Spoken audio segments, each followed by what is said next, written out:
I did disagree with him. I was more than surprised by his testimony at the UN. And then ultimately the invasion of Iraq, which I think was a mistake. Hi there, it's WAMC News Director Ian Pickus. And on this episode of the WAMC News Podcast, two conversations on the life and legacy of former Secretary of State and Joint Chiefs Chairman Colin Powell. First, I'll speak with Siena College President Chris Gibson. He's a former member of Congress who retired as a colonel in the Army after 3 decades, and he knew Powell personally. I saw a picture of you and Colin Powell taken in 1992 at Fort Bragg. What was your relationship like with Powell? Well, I think we've lost a great American hero. He was a role model to so many, myself included.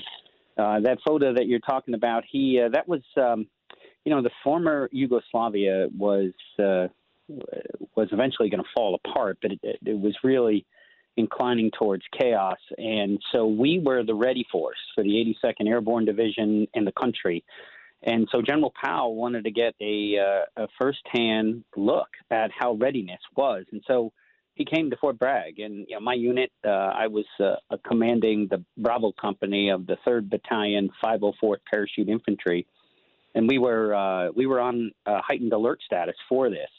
And he wanted to get a sense of our readiness. And so, you can see from that photo, it's really, I think in so many ways, indicative of the kind of guy he was. When he was with you, he was so present. I mean, he's listening carefully to what I'm explaining. He's watching. He's talking with my paratroopers. He was very engaged. And, I was already had him in very high regard before. That was the first time I'd met him.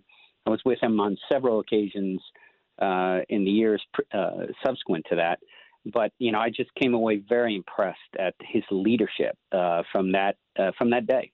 Having spent 3 decades in the military, as you did, when it came to his role as a military leader, you're talking about, kind of personal relationships and showing up and the importance of that. What made him an outsized figure on the military side? Well, first of all, he, I think in many ways, is the living personification of the American dream, coming from hard-scrabble background, committing himself to hard work, dedication. He rose in the military all the way to the highest. He was the highest-ranking officer in the entire country. And I think the way that he worked, he was very solid. His temperament was always stellar. I mean, even in the most stressful situations, he just would not get overexcited. He was certainly leaning in and focused. But as you can see in that photo, I mean, he really knew what was important. He could validate your hard work. He could press you with questions. And, because of that, when you take a look at his time in command and when he was chairman of the Joint Chiefs, which is, although not command, is top military advisor to the president. I mean, that was the time, the military operation in Panama, also Desert Shield, Desert Storm.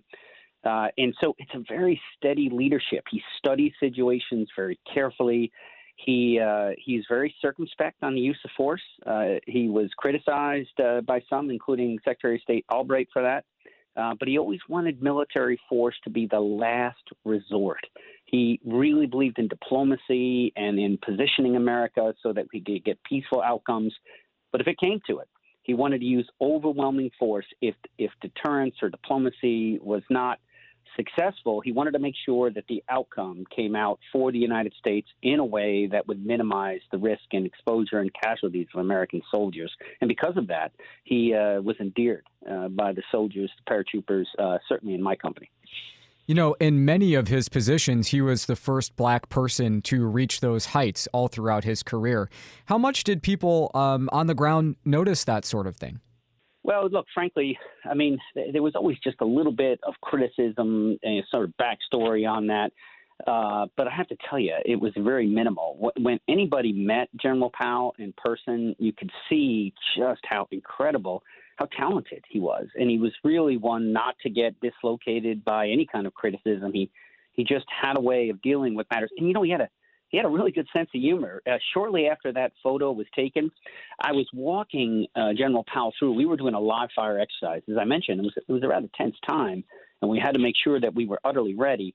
And so we were going through a tire house. That's essentially it's a facility that's constructed so infantry units can do essentially room to room clearance with full caliber, including high explosive grenades.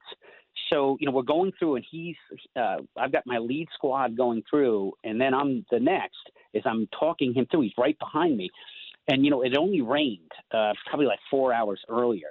And so as we worked our way around the town, around this tire house, the grenade gets put into this room. It goes off, and then mud gets thrown up from the other side of this protection, of these sandbags protections, and it comes and lands on him. And so the other generals who you see in the photo, at least one of them, they look at me like they wanted to rip my head off at that point because General Powell got mud on him. So there's this like half second, maybe a second, when we're waiting for his reaction. And all of a sudden, he just says, "This is awesome. I can't wait to get back to the Pentagon and show these guys that, I'm out there in the field." And so all of a sudden then, these generals who are looking at me like, you got General Powell muddy. All of a sudden, like, this is great. But it was that moment. It just shows you just how humble he was and understanding what infantry is all about. I mean, he came from the ranks. Here's 2 tours. He spent 2 tours in Vietnam, was wounded twice in battle. He understood. He understood exactly what was going on for us grunts on the front line, and we appreciated that. Like you, he is a man who bridged military leadership and the political sphere. Are there things that you take away from his life in public service sort of after the military when he became Secretary of State and GOP politics for many years? Well, a couple of things on that. The first, to directly answer your question, absolutely yes. Here's a guy who was a founding principles conservative since he was conscious, and really brought that real strong belief in the American dream every step of the way, and then beyond when he hung up his uniform. So when you read My American Journey, which is really his autobiography, you can see how stirred he was by the possibility of a resonating, flourishing life, and particularly one that's based on founding principles. I mean, he really credited our country as challenging as it was at times. And I mean, he'd be the last one to say it was perfect. Of course, it wasn't. But he really believed in the enterprise, and that's what really led him to defend it, and then ultimately to take on service beyond uniform. So that's my direct answer to your question. But 2, frankly, as you know, I mean, I did disagree with him. I was more than surprised by his testimony at the UN. And then ultimately the invasion of Iraq, which I think was a mistake. I'm not a pacifist. I'm a realist, but I think we've been leading with our chin too much. And I really thought that General Powell would hold the line there. He was really the last one in the George W. Bush administration to get on board with the invasion.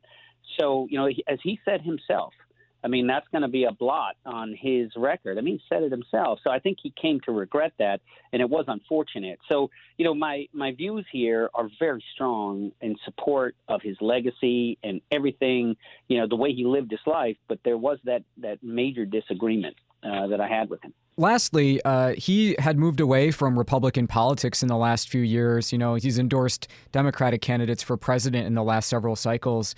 What do you think that says about his role in the conservative movement and his beliefs today? Well, I think his beliefs were always rock steady. He really eschewed extremism. He identified as a founding principles conservative. He eschewed both the extreme left-wing philosophical views and also the reactionary extreme right-wing views. And I think he was very concerned by that. And I think it really stems back to the very strong belief he had in peaceful evolutionary change that comes by way of a constitution. It comes by way of working together. Folks with deep and spiritedly held views that have to accommodate and work together. That's part of his temperament. I mean, when you read his autobiography, his rules for leadership, you see that's the way he believed you walk through life. So he became increasingly concerned about rhetoric that was exclusionary, about actions that outside the step of the Constitution. And so, I think it's really a commentary that all should listen to. Chris Gibson is a retired Army colonel and former member of the House of Representatives and now president of Siena College. Thank you so much for sharing your remembrances of General Powell today. We appreciate your time. You bet, Ian, and may he rest in peace, and God bless all the listeners out there. Okay, now let's get to my conversation with Washington Post opinion writer Henry Olsen, an expert on politics and conservatism. He's a senior fellow at the Ethics and Public Policy Center. I think his biggest legacy is as an example of somebody who dedicated his life to public service. He was somebody who was a successful Secretary of State despite the Iraq situation. He was successful in his military commands, and he provided an example to millions of people about the American promise. I've been struck by the fact that tributes are coming in from both sides of the aisle. President Biden has announced that flags will be lowered to half-staff through the 22nd. President George W. Bush had a statement out. Obviously, Powell served as his Secretary of State. It seems to me there are fewer figures than ever who could elicit that sort of bipartisan response now. Yeah, well, I think Powell is the sort of person who could, because he put America ahead of partisan considerations. The fact is that he was a Republican for most of his life and moved to the Democrats as he became disenchanted with the turn of the Republican Party. And that is an example of how he refused to let partisanship shape his opinions. He rather let his opinions shape his partisanship. And that is something that many Americans yearn for. He called the decision to testify to the UN Security Council about the threat of weapons in Iraq a blot on his record. Do you agree? I think he was misled by intelligence and perhaps caught up in the enthusiasm within the administration. I think he did his duty. He was the Secretary of State. For him not to have done that would have required him to resign on principle. And I think the fact that he was unwilling to do that shows that at the time he was at least somewhat persuaded by the case, even if it was not something that he wanted to pursue as heavily as others in the administration. And he chose the path of duty rather than the path of person. And that, again, is who he was. There was clamor for him to run for higher office throughout his public life. He never did it. Do we know why he never entered the fray for, a White House campaign? Yeah, I don't think he ever made it crystal clear why, but it's not too hard to estimate some reasons. One is that even though he was a Republican, he was always a more moderate Republican, and that would have caused him problems in a primary. That in 1996, he was actually running behind Bob Dole by the end of the 1995 because of his moderation, and that would have made it difficult. It also is a different job than being a military leader. That being a military leader, you can command. As a politician, you have to persuade. And he was somebody who largely worked out of the public eye. And in a political role, you have to work in the public eye 24/7. And I think the combination of those things made him decide properly that it was not a good fit for him. Is it still possible for a figure like Powell or earlier Eisenhower to become president of the U.S.? Well, both were military leaders who obtained their fame outside of politics. I think you would have to have a successful conflict that was largely supported by people in both parties for a figure like him to come out. Norman Schwarzkopf was a general who actually prosecuted the Gulf War on the ground in 1991 and was talked about as a candidate for public office. He, too, decided not to do it. And so while I think it's possible to think of it, it's difficult to imagine a circumstance where the preconditions would arise, which is to say a successful conflict with an unambiguous end, which both parties had largely supported during its tenure.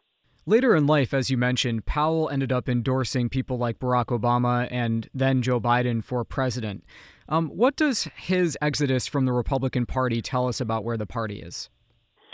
Well, what it tells us is that the party is changing, that he was an early sort of person of the type who has now largely left the Republican Party, at least active participation, which is a college-educated moderate, particularly a moderate on social issues. He notably said he was pro-choice and pro-gun control in 1995 when he was thinking about running for president. However, we shouldn't forget that the Republican Party is still the near majority party. It almost won the last election, and they have attracted people who used to be Democrats. So I think Colin Powell's departure in one way is a symbol and an early example of what's been going on, but we shouldn't forget that there was movement, and there has been large movement in the other direction as well. Does Donald Trump's 4 years as president and the turmoil that has surrounded those years and the months after, does it make you look any differently at the Bush presidency and administration, vis-a-vis Powell?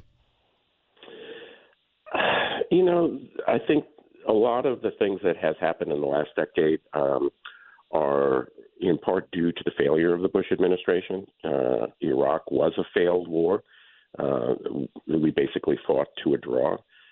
Bush did preside over the greatest economic collapse outside of the pandemic since the Great Recession, which helped set off the migration of people in both directions in political life. And so I think while Powell and many in the Bush administration look back at 2002 and 2003 as Haukeon days of American unity, I think the fact that it was a failed presidency is something that has to come to grips with, and that means that the people who look back to those days should be doing more self-examination and introspection about what they did wrong, because their failures set up everything we've been living through.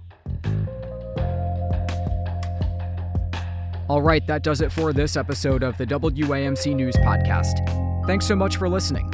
Until next time, I'm Ian Pickus.